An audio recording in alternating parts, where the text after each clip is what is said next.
अस्सलाम वालेकुम स्टूडेंट्स। आज हम स्टार्ट करेंगे एक्सरसाइज 3.2। 3.1 हमने पहले की थी, उसमें हमारे पास कोई इंटीग्रेशन के फार्मूलाज नहीं यूज़ हुए थे क्योंकि वो डेरिवेशन से रिलेटेड थी। अब हम एक्सरसाइज 3.2 स्टार्ट करने से पहले इंटीग्रेशन के कुछ फार्मूलाज देख लेते हैं। मेन जो इंटीग्रेशन का चैप्टर है वो यहाँ से स्टार्ट हो रहा है एक्सरसाइज 3.2 से। तो सबसे पहले इसकी हम डेफिनेशन देख लेते हैं कि हमारे पास इंटीग्रेशन होता क्या है। It is the reverse process of derivative. ये डेरिवेटिव का रिवर्स प्रोसेस होता है। मींस कि जो हम डेरिवेशन में रूल्स यूज़ करते थे उसके रिवर्स, उसके उलट जो है वो रूल्स हम इंटीग्रेशन में यूज़ करेंगे। तो हमारे पास हम सबसे पहले देखते हैं कि हमारे पास ये क्या है। एक ये आपके पास ये फार्मूला है इंटीग्रेशन का, ठीक है। इसमें आपके पास क्या होता है, आपको एक इंटीग्रेशन का साइन गिवन होता है, इसको हम कहते हैं इंटीग्रल साइन। मींस कि ये इस तरह की एस की फॉर्म में जो भी आपको साइन गिवन हो, it means we have to integrate this function, ठीक है। उस फंक्शन को हमने इंटीग्रेट करना है इस साइन को देखते हुए, क्योंकि आपको पता है डेरिवेटिव का साइन हमारे पास होता था dy/dx। तो यहाँ से हमें पता चलता था कि हमने इसका डेरिवेटिव लेना है, तो यहाँ से हमें पता चलेगा कि हमने इसको इंटीग्रेट करना है। तो ये हमारे पास हो गया इंटीग्रल साइन, ये हमारे पास हो गया इंटीग्रैंड जो फंक्शन हमें गिवन होता था, लाइक जिसका हमने डेरिवेटिव लेना होता था। अब यहाँ पे जिसका हमने इंटीग्रल लेना है वो हमारे पास है इंटीग्रैंड, और ये dx ये इंटीग्रेटर है। लाइक आप डेरिवेटिव में आप लेते थे dy/dx, d/dx मीन्स कि ये जो dx होता था ये हमें बताता था कि हमने किसके रिस्पेक्ट से डेरिवेटिव लेना है, x के लिहाज से डेरिवेटिव लेना है। अगर हम d/dy करते तो हमने y के लिहाज से लेना है, अगर d/dθ करते तो मीन्स थीटा के लिहाज से लेना है। तो मतलब ये x यहाँ पे जो भी होता था वो हमें बताता था कि इसके लिहाज से हमने डेरिवेटिव लेना है। तो ये चीज़ भी हमें ये बताएगी कि हमने इसके लिहाज से इसका इसको इंटीग्रेट करना है, इसकी इंटीग्रेशन करनी है। तो ये आपके पास क्या होता है, इंटीग्रेटर, ठीक है। तो ये f(x) ये आपके पास इंटीग्रेशन का आंसर आएगा, और ये आपके पास कांस्टेंट ऑफ इंटीग्रेशन आएगा। अब ये कांस्टेंट ऑफ इंटीग्रेशन क्या होता है ये आपको बता देती हूँ कि आपके पास सपोज आपके पास ये कोई फंक्शन है और इसका हमने डेरिवेटिव लेना है विद रिस्पेक्ट टू x। तो dy/dx हमारे पास क्या आ जाता है, 3x का 1 आ जाएगा, 3 1 ज़र 3 प्लस 5 का 0 आ जाएगा, तो इट मीन्स इसका आंसर 3 आएगा। अब देखें, जैसे मैंने आपको बताया कि इंटीग्रेशन जो है वो डेरिवेशन का रिवर्स प्रोसेस है, तो इट मीन्स कि जब हम इसको इंटीग्रेट करें तो हमारे पास ये आंसर आना चाहिए।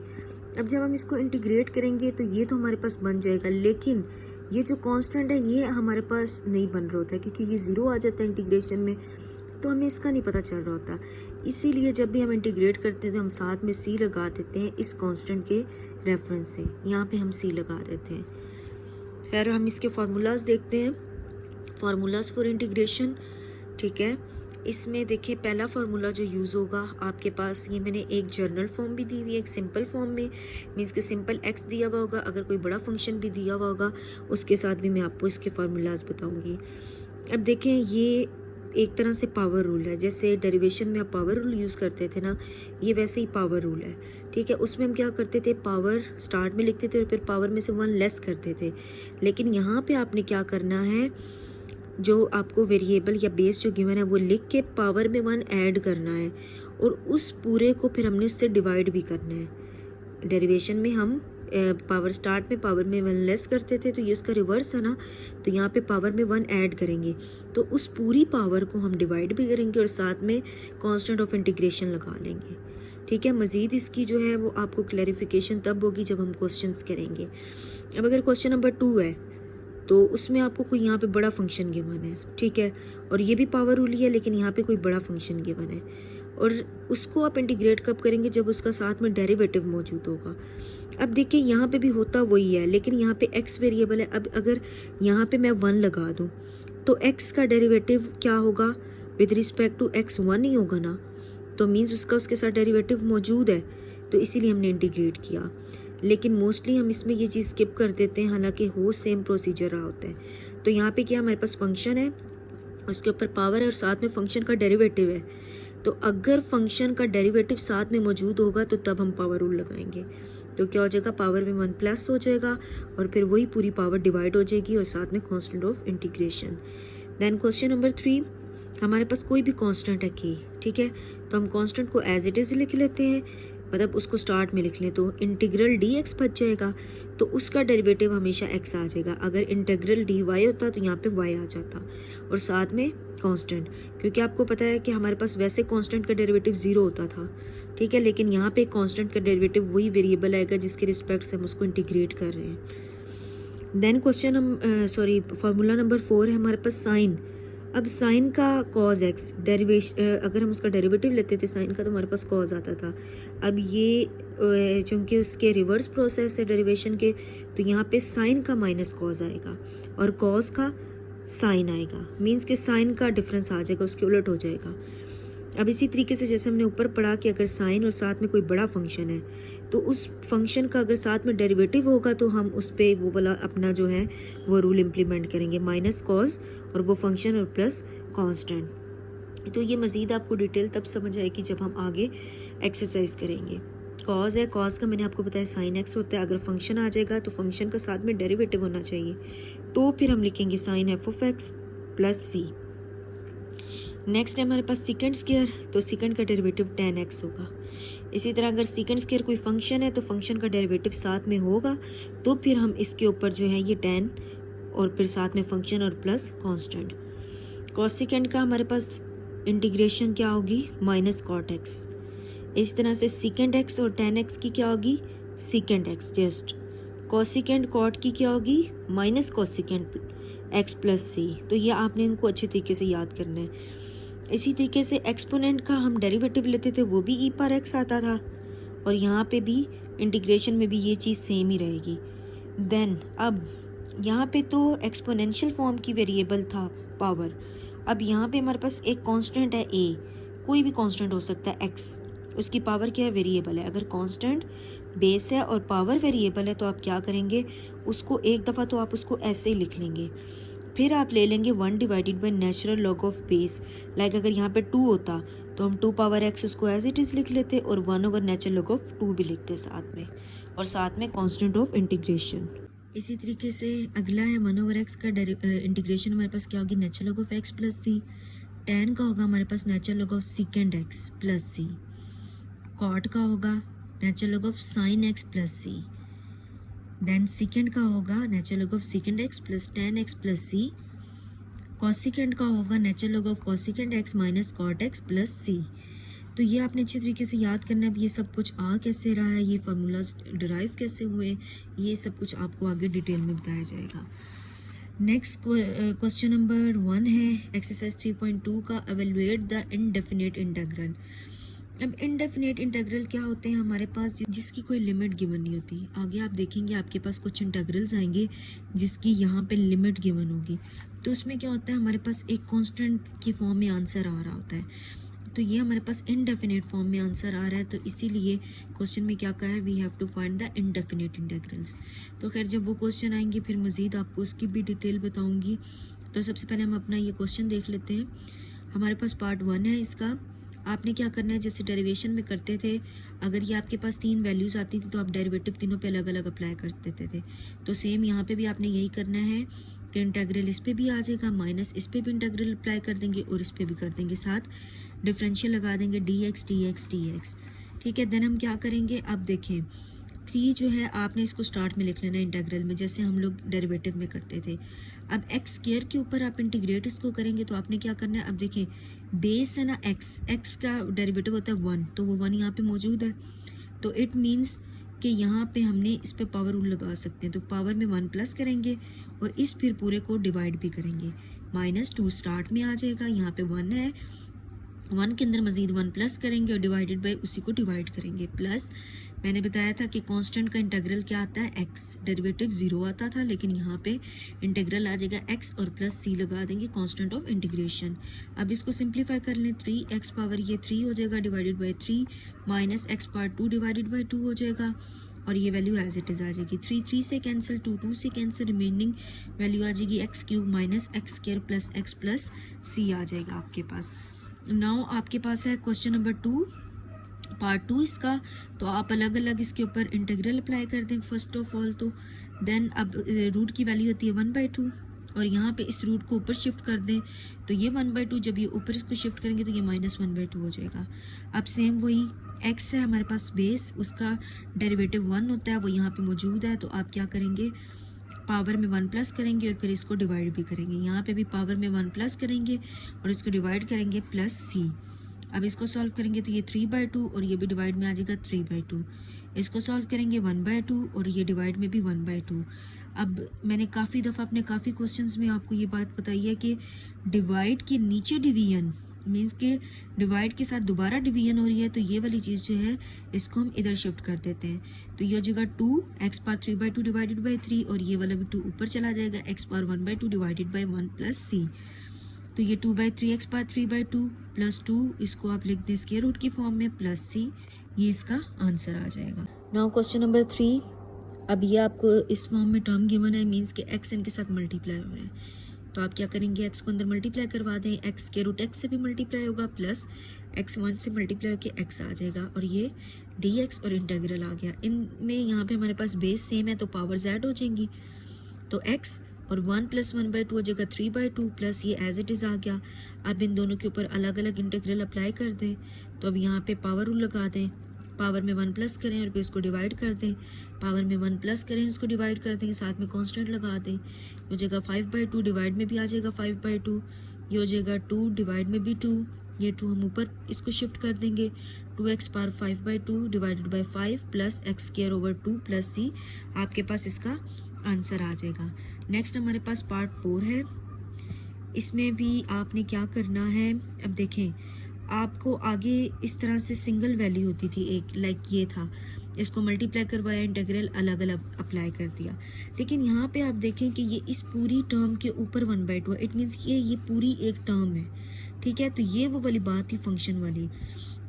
अब देखिए इसका डेरिवेटिव अगर हम लें तो हमारे पास क्या होता है, 2 × 1 हो जाएगा प्लस 0। तो इट मीन्स इसका डेरिवेटिव पूरी फंक्शन का क्या आता है, 2। जैसे हम ऊपर भी देख रहे थे ना, तो बेस है ना ये हमारे पास पूरी, तो इस पूरे का डेरिवेटिव आपके पास 2 आएगा। तो हमारे पास तो 2 यहाँ पे है नहीं, तो हमने सबसे पहले यहाँ पे 2 लगाना है, तब हम इस पे पावर रूल लगाएंगे। यही पहले फार्मूले में मैंने आपको बताया था। आप क्या करेंगे, यहाँ पे 2 हमें चाहिए तो हम यहाँ पे 2 लगाएंगे। अब हम अपनी तरफ से तो 2 लगा नहीं सकते, अगर हम 2 से मल्टीप्लाई कर रहे हैं तो उसी 2 से हम इसको डिवाइड भी करेंगे, ताकि ये 2 से कैंसिल होकर सेम वही फॉर्म बन जाए। हमेशा हमें जो चीज़ चाहिए होती है हम उसको बनाने के लिए उसी चीज़ से मल्टीप्लाई भी करते हैं, उसी चीज़ से डिवाइड भी करते हैं, और जो हमारी रिक्वायर्ड वैल्यू होती है उसको हम यूज़ कर लेते हैं। अब देखिए ये पूरा फंक्शन है आपके पास, फंक्शन का अगर आप डेरिवेटिव लें तो ये, अब फंक्शन तो ये पूरा है लेकिन बेस आपने यूज़ करनी होती है। तो इसका क्या है, 2 है, तो इट मीन्स ये 1/2 ऐसे ही आ जाएगा। अब यहाँ पे आपने इसको जो इसका डेरिवेटिव है उसको कुछ नहीं करना होता है, जस्ट इसी फंक्शन को आपने उस पर पावर रूल लगाना होता है। तो ये आ जाएगा, इसमें 1 ऐड कर देंगे, डिवाइडेड बाई यही पूरी टर्म डिवाइड भी करेंगे, प्लस सी। तो ये 1/2, 2x + 3 ये हो जाएगा 3/2 डिवाइडेड बाई 3/2 प्लस सी। 1/2 ये ऊपर शिफ्ट हो जाएगी, 2/3 हो जाएगी, ये term as it is plus c. 2 से कैंसिल हो जाएगा, 1 डिवाइडेड बाई 3 और ये टर्म एज इट इज़ आ गई। नाउ पार्ट 5 आपके पास 2 टर्म्स हैं, होल स्क्वायर है, तो आपको पता है a + b होल स्क्वायर। तो स्क्वायर का फार्मूला ओपन कर लें, a² + b² + 2ab और बाकी इंटीग्रल और dx आ गया। स्क्वायर रूट से कैंसिल x आ गया, प्लस 1 का स्क्वायर लेंगे 1 आ जाएगा, प्लस इसको मल्टीप्लाई करेंगे 2 √ x और ये dx आ गया। अब 3 टर्म्स हैं, तीनों पे अलग अलग इंटीग्रल अप्लाई करते हैं। तो यहाँ पे 1 है, पावर में 1 प्लस करेंगे तो 2 आ जाएगा और उसी 2 को डिवाइड भी करेंगे, प्लस 1 का इंटीग्रल x होता है, प्लस 2 एज इट इज़ आ जाएगा, इसकी 1/2 और प्लस करेंगे 1 डिवाइडेड बाय ये पूरी जो पावर उसको भी डिवाइड करेंगे। तो x² / 2 + x + 2 ये हो जाएगा 3/2 और 3/2 प्लस c। तो ये एज इट इज़ आ गया, ये भी एज इट इज़ आ गया, और ये वाला 2 इधर, ये वाला टर्म हम ऊपर शिफ्ट करेंगे, 2/3 हो जाएगा और ये टर्म आ गई plus c as it is. ये वाली टर्म आ गई, 2 × 2 = 4 डिवाइडेड बाई 3, ये टर्म आ गई और ये आपका answer. Now part 6 is same वही जैसे हमने पिछला क्वेश्चन पार्ट 5 किया था। इस पे भी फार्मूला ओपन करें, a - b whole square, a² + b² - 2ab और dx एज इट इज़, ठीक है। इंटीग्रल आ जाएगा, स्क्वायर रूट से कैंसिल होकर सिंपल x आ जाएगा, प्लस ये 1 का स्क्वायर लेंगे 1 और इसका भी स्क्वायर लेंगे, स्क्वायर रूट कैंसिल होकर सिंपल x माइनस ये दोनों टर्म कैंसिल होकर सिंपल 2 आ गया और dx। अब तीनों पे अलग अलग इंटीग्रल अप्लाई कर दें। इसका आ जाएगा, पावर है 1 तो 1 ऐड करके 2/2 प्लस इसका मैंने फार्मूला बताया 1/x का इंटीग्रल क्या होता है, natural log of x minus 2 और इसका इंटीग्रल क्या हो जाएगा x प्लस सी। तो हमारे पास पार्ट 7 है। दो अब देखें, न्यूमरेटर में जितनी मर्जी टर्म्स हों, डिनोमिनेटर में अगर एक टर्म है ना तो हर टर्म को अलग अलग हम उस पर डिवाइड कर सकते हैं। तो 3x over square root x आ गया plus 2 over square root x आ गया।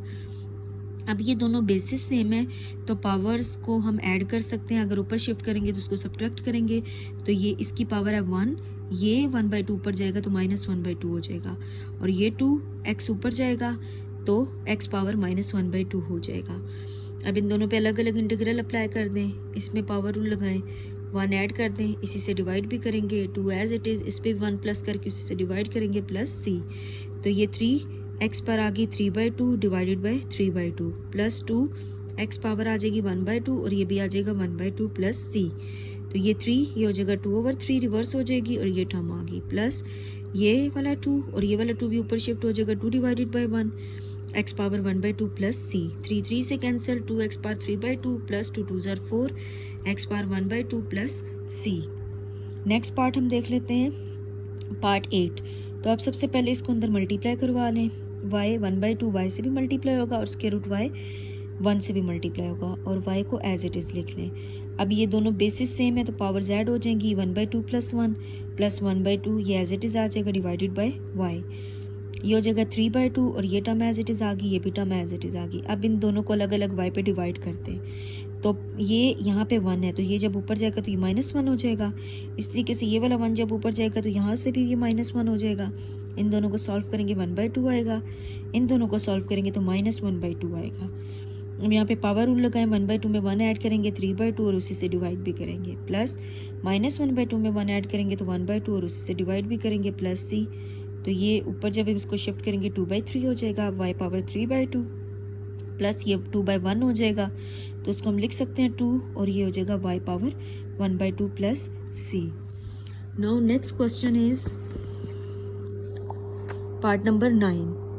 तो इसमें देखिए आपके पास सेम वही पहले फार्मूला ओपन कर लें a minus B whole square का, तो a square plus B square minus 2ab और divided by this one.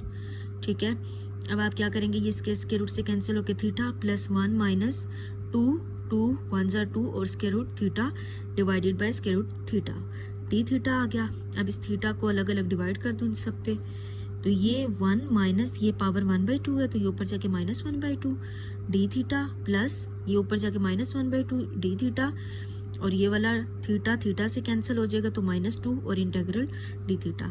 Means कि हम इस पे इंटीग्रल भी अप्लाई कर रहे हैं और इसको सिंप्लीफाई भी कर रहे हैं। तो इसको सॉल्व करेंगे ये 1/2 आ जाएगा, एज इट इज़ लिख लें, इसको भी एज इट इज़ लिख लें। अब इनको इकट्ठा इंटीग्रेट कर लें, पावर ऐड हो जाएगी उसी से डिवाइड करेंगे, पावर में 1 ऐड हो जाएगा उसी से डिवाइड करेंगे, -2 इसको इंटीग्रेट करेंगे, थीटा के लिहाज से इंटीग्रेट करें तो थीटा आ जाएगा और प्लस c। थीटा पावर आ जाएगी 3/2, ये भी आ जाएगा 3/2, थीटा पावर 1/2 और ये भी आ जाएगी 1/2 -2 थीटा प्लस c। तो ये 2/3 थीटा पावर 3/2 प्लस ये 2 पर शिफ्ट हो जाएगा, theta power 1/2 -2 theta plus c। Now part number 10 is, यहाँ पे भी हम सेम फार्मूला ओपन करेंगे, minus B whole square a square plus B square minus 2ab divided by square root x, ये आ जाएगा 1, इसका स्क्वायर रूट लेंगे x माइनस 2 1 ज़र 2 स्क्वायर रूट x और ये टर्म इससे डिवाइड भी होगी। आप सबको अलग अलग स्क्वायर रूट x से डिवाइड कर दें, इसको ऊपर शिफ्ट कर दें, x पर -1/2 हो जाएगा, ये 1 है, ये 1/2 ऊपर जाके माइनस हो जाएगा, ये दोनों कैंसिल होकर सिंबल 2 आ जाएगा। अलग अलग इंटीग्रल अप्लाई कर दें इसके ऊपर, इसमें पावर रूल लगा दें, 1 ऐड कर दें उसी से डिवाइड भी करें, 1 ऐड करें उसी से डिवाइड भी करें, -2 और इस 2 अगर आप स्टार्ट में लिख दें तो इंटीग्रल dx आ जाएगा x, तो ये हो जाएगा 1/2 डिवाइडेड बाय 1/2, पावर हो जाएगी 3/2 divided by 3/2 -2x plus c। तो ये 2 पर शिफ्ट कर दें, 2/1 square root x plus 2/3 x power 3/2 और ये टर्म एज इट इज़ आ जाएंगी। नाउ पार्ट नंबर 11 इज इस क्वेश्चन का लास्ट पार्ट। आप क्या करेंगे, यहाँ पे इसकी मज़ीद सिंप्लीफिकेशन के लिए वैसे तो आप इसको अलग अलग इस पे डिवाइड करें, फिर इन दोनों का अलग अलग इंटीग्रेट उनको कर दें तो भी सही है, लेकिन यहाँ पे जो मैंने रूल यूज़ किया वो ये किया है कि मैंने इस 2x को मैं लिख सकती हूँ e पावर x, क्योंकि इन दोनों को ऐड करेंगे तो यही आएगा, और plus e power x divided by e power x। अब यहाँ पे इन दोनों में e पावर x एक कॉमन ले लिया तो रिमाइंडर बच गया e पावर x प्लस 1 और डिवाइडेड बाई ये वाली टर्म, क्योंकि एक ही एक्स कॉमन ले लिया ना, तो यहाँ पे एक ही एक्स बच गया, और यहाँ पे एक ही एक्स ही था वो हमने कॉमन ले लिया, तो यहाँ पे 1 आ गया, ये इससे कैंसिल हो गया। और ये हमारे पास रिमेनिंग टर्म क्या आ गई, पावर एक्स प्लस 1। इन दोनों के ऊपर अलग अलग इंटीग्रल अप्लाई कर दो, तो ये हो जाएगा ई पावर एक्स, और इसका भी हो जाएगा एक्स प्लस सी। तो यहाँ पे हमारा क्वेश्चन नंबर 1 हो गया कंप्लीट।